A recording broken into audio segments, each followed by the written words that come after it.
Makanya Allah bilang itu yang kena, yang nggak kena nggak boleh. Lah itu kita cari itu.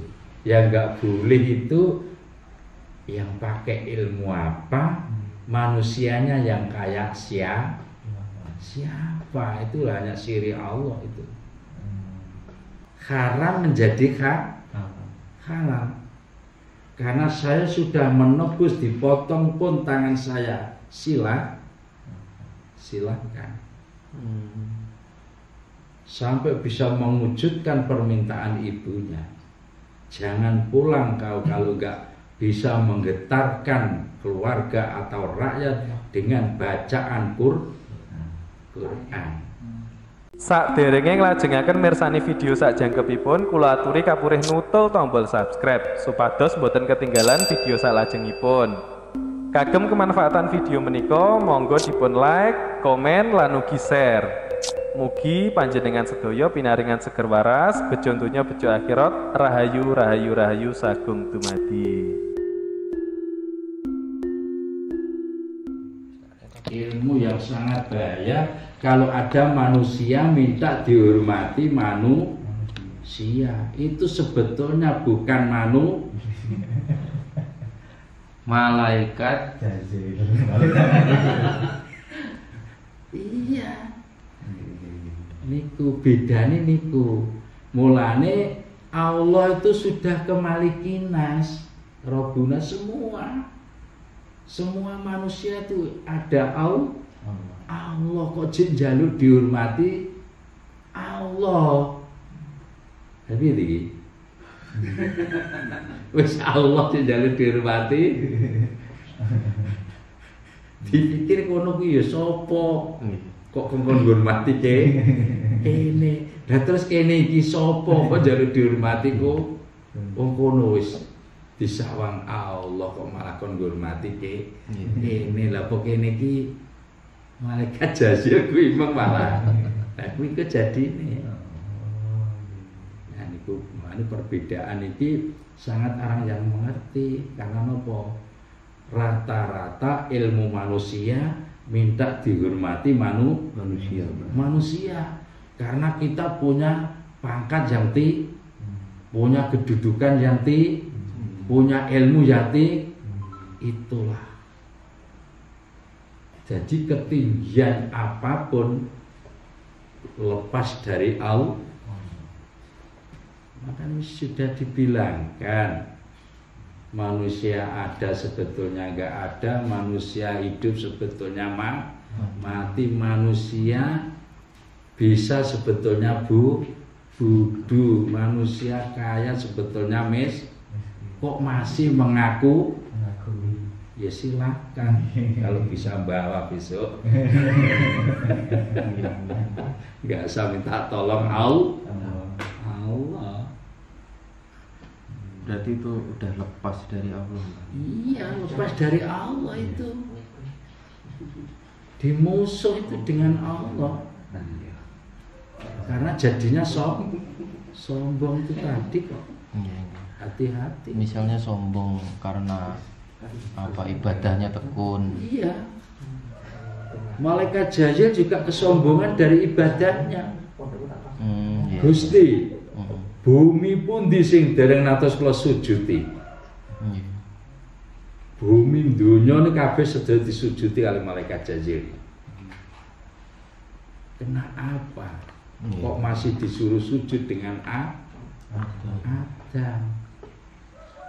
Tapi malaikat Jazil nggak tahu bahwa Adam adalah mempunyai sifat kesempurnaan. Nah malaikat Jazil nggak punya, hanya punya tiga kok. Robani dofiku kudus kok.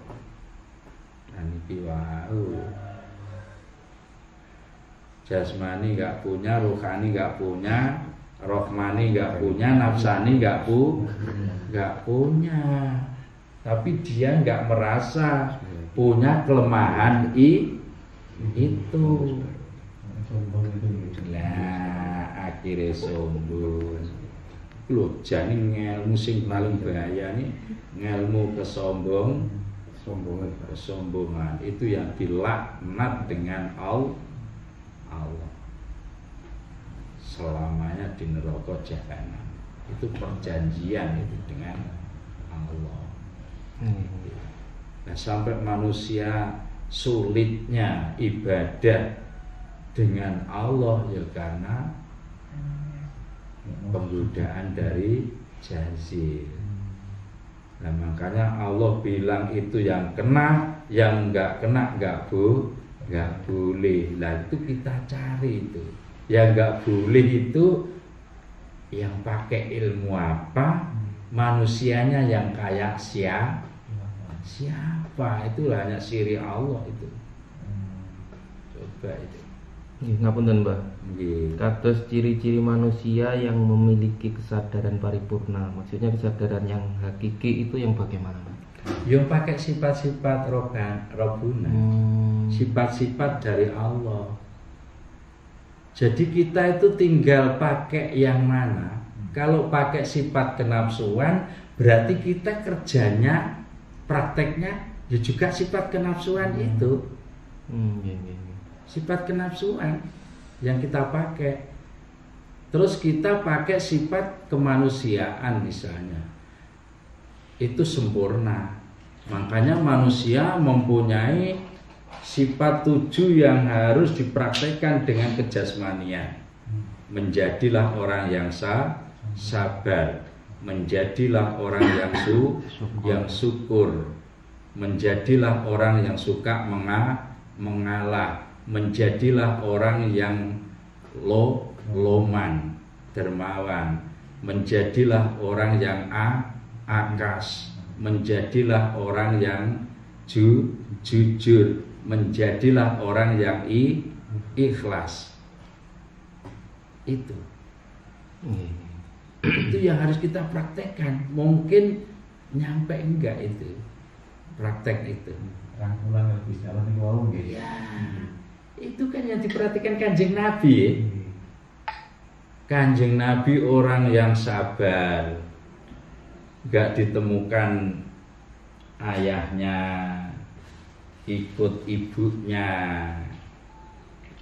hanya berapa tahun ditinggal, ikut neneknya, berapa tahun ditinggal, ikut pamannya,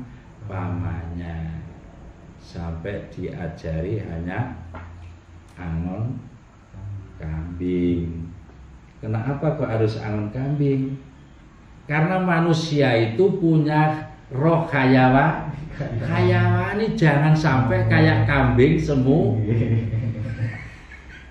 Simpel-simpel lah, makanya diingat dengan Kanjeng Nabi, walaupun khayawani, kalau kamu mau makan, ingatlah dengan Allah, kunyahlah dengan nama Allah. Nah, itulah dijaga maksudnya, diingat. Khayawaninya kita sendiri-sendiri itu, gitu ya. Nah, itu hakikatnya. Kalau syariatnya Kanjeng Nabi angon wedhus. Tapi nek Mbah Nabi Ismail harus dipotong sebelah.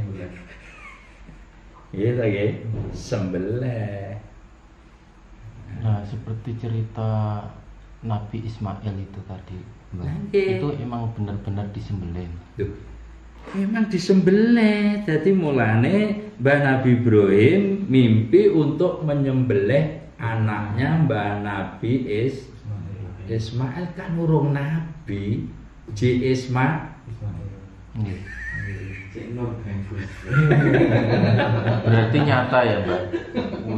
Wujud Ismail terus disuruh disembelih berubah jadi domba gitu. Oh, enggak gitu. Pripun, Mbak? Jadi hanya disuruh menyembelih anaknya Ismail. Itu Allah berarti mencoba keimanan dari Mbah Nabi Ibrahim. Sayang mana Allah dengan anak. Berarti tidak sampai menyembelih. ya sudah diganti. Diganti kambing. Ya Allah hanya mencoba dengan keimanan. Oh berarti nyata bahwa kamu itu iman dengan ingsun Allah. Kita ganti kambing gibas dari surga. Tapi hakikatnya berarti sifat kayawaninya anakmu Ismail ini sudah kamu sembelih ini sudah nggak punya sifat kayawani. Seandainya Mbah Nabi Ismail tidak makan hasil dunia kuat karena sifat kayawaninya hilang. Oh berarti maknanya berkorban itu ya menghilangkan sifat kayawani. Sifat kayawani Mbah Nabi Ismail. Iku wae mulane sampai diperingati harus kurban, mengorbankan kambing. Sampai menjadi akikah pun pakai kambing. Jadi kayawani anak kita yang masih kecil itu biar enggak seperti kayawani liar itu. Betul-betul menjadi kayawaninya Allah. Walaupun makan pun pandai zikir, menjadi ilmu eling ing Allah. Minum sak cegokan menjadi kaweruh kang nyoto bahwa semua wujud kita ini adalah wujudnya Allah. Nyoto hak iki wujude Allah. Hasil dari setetes air saruban tauron itu bibit manusia ya. Mulane ngerteni wujude manusia ya wujude Allah. Kanggo niku. Nek Kanjeng Nabi ya dingon ae. Kalau nggak dibunuh, ya yang penting kamu makan tapi dengan nyebut nama Allah. Eling ing Allah, ngunyah Allah. Yang kami punya itu menjadi rasa Allah. Nah, kotorannya dibuang, sari-sarinya ke jasmani. Karena jasmanimu dulu asal dari surga. Kamu bisa membawa hasil dunia ke surga kalau kamu bisa ngambil sari-sarinya dunia. Lah sari-sari dunia itu apa? Ya barang yang kita punya itu. Cara ngunyahnya kita nggak lepas dari Allah. Gak lupa dari kekuasaan Allah. Itulah akhirnya menjadi sari-sari rasa. Jadi sari-sari rasa itu sudah gak ada rasanya. Coba minyak kelapa, kalau masih campur blundunya terasa enggak? Terasa. Masih campur santannya terasa. Lebih-lebih campur ampas.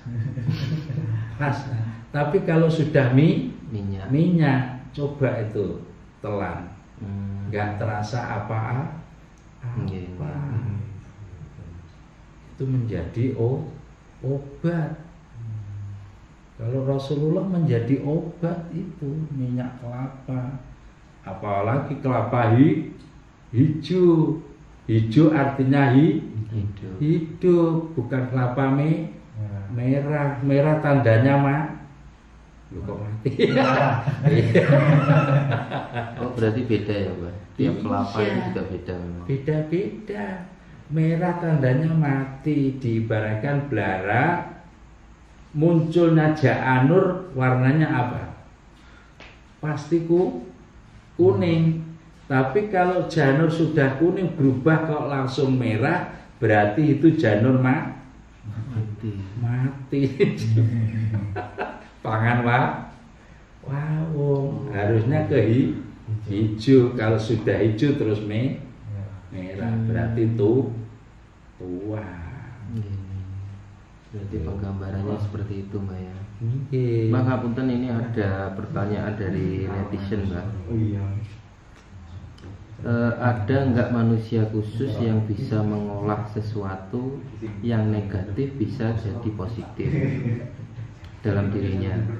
Misalnya haram bisa jadi halal dan lain-lain.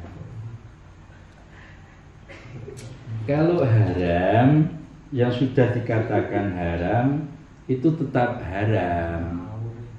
Bisanya menjadi halal itu kalau mendapatkan ampunan dari Allah. Jadi nggak dirubah. Jadi yang halal tetap halal, yang haram tetap haram. Lah yang haram itu bisa menjadi halal kalau mendapatkan ampunan dari Allah, itu sudah halal. Walaupun yang halal kalau gak diridhoi dengan Allah, iya kita ini juga gak mendapatkan ridho, hanya halal aja. Ya misalnya seperti kisah, Gak punya kelebihan. seperti kisah Nabi Khidir itu loh, Mbak. Jadi tanpa sebab terus membunuh anak kecil itu loh, Mbak. Itu memang Mbak Seperti itu. Khidir tahu hakikatnya, tahu asalnya. Manusia unsur diciptakan dari anak, diciptakan dari ibu. Itu lagi pulang ke malaikat Jazil. Makanya sampai pinternya malaikat Jazil, benihnya malaikat Jazil itu bisa diturunkan ke manusia. Bila kalau turun dari Jazil kok itu dihidupkan, berarti Jazil kedua.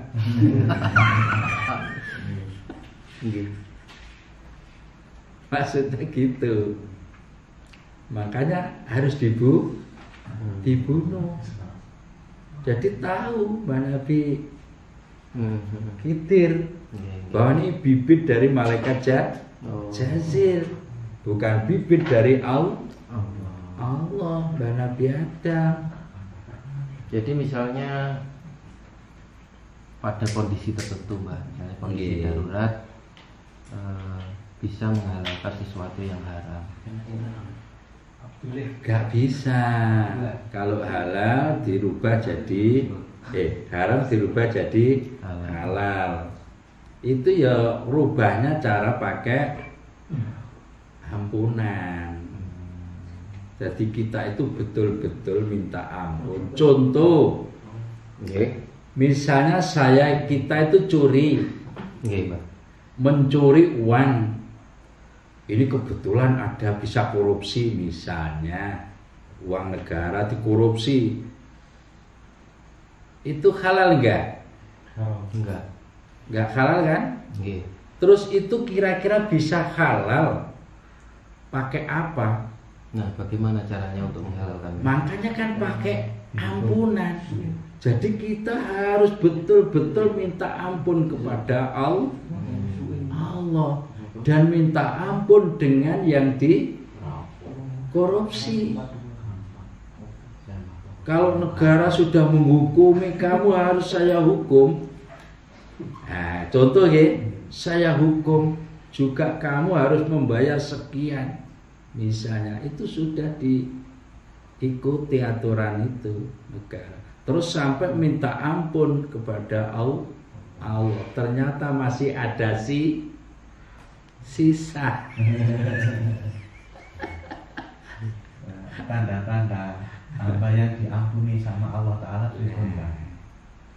Lah, tanda-tanda yang diampuni dengan Allah itu nanti yang tahu siapa?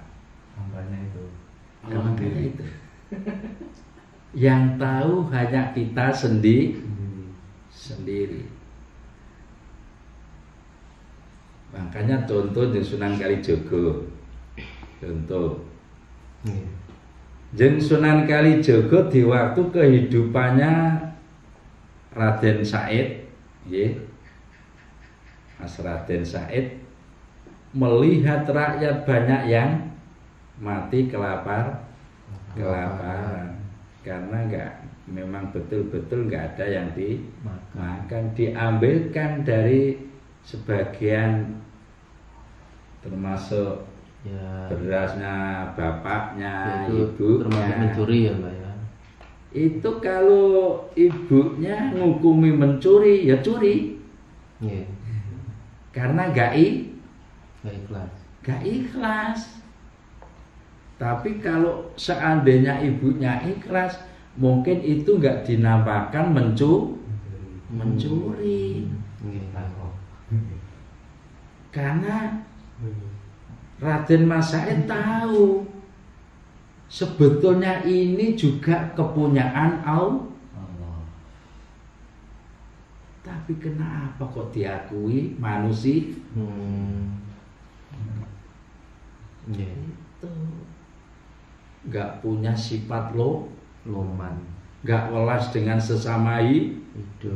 Opo itu sifatnya Allah?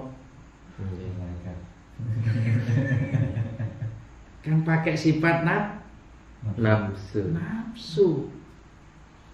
Nah, tapi kalau Raden Mas Said kan sudah punya sifat kepengiranan, sifat Allah. Nah, makanya ada itu ya dikasihkan itu, karena itu betul-betul ada yang mati kelaparan. Kok ternyata dia diakui dengan orang tuanya, ya silakan. Ya dia manut aja kan. Nah inilah haram menjadi halal. Karena saya sudah menebus, dipotong pun tangan saya, silakan. Sampai bisa mewujudkan permintaan ibunya. Jangan pulang kau kalau enggak bisa menggetarkan keluarga atau rakyat dengan bacaan Quran.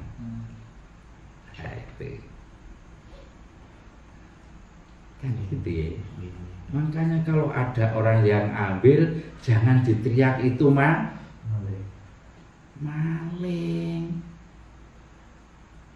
Coba kalau yang diambil, oh butuh apa toh? Iki, iya monggo diambil.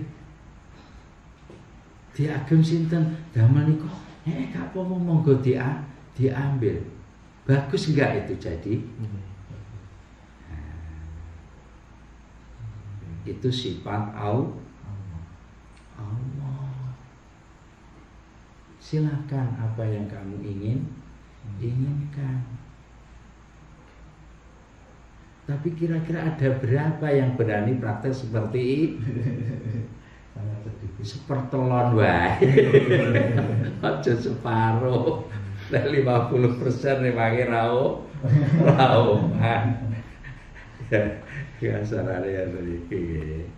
Nah, nikulah puterane haram bisa menjadi halal. Jadi kita betul-betul minta ampun, kita pun juga mau apa yang untuk mengadili itu, menjalani pengadilan. Makanya sampai mau dipotong pun ya silakan, memang kita salah. Kalau hukum Islam, kalau hukum negara yo harus dihukum, yo kudu gelem pancen salah, ojo nglerokne sing ngukum. Nah, akhirnya kita berubah menjadi kebenaran. Nah, terus apa yang saya ambil dikasihkan dengan orang-orang yang sangat membutuhkan,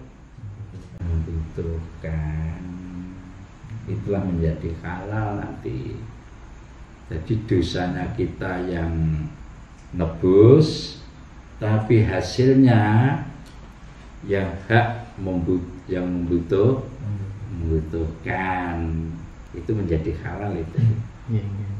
Kita yang nebus dosanya, yang berani menjalani hukumannya.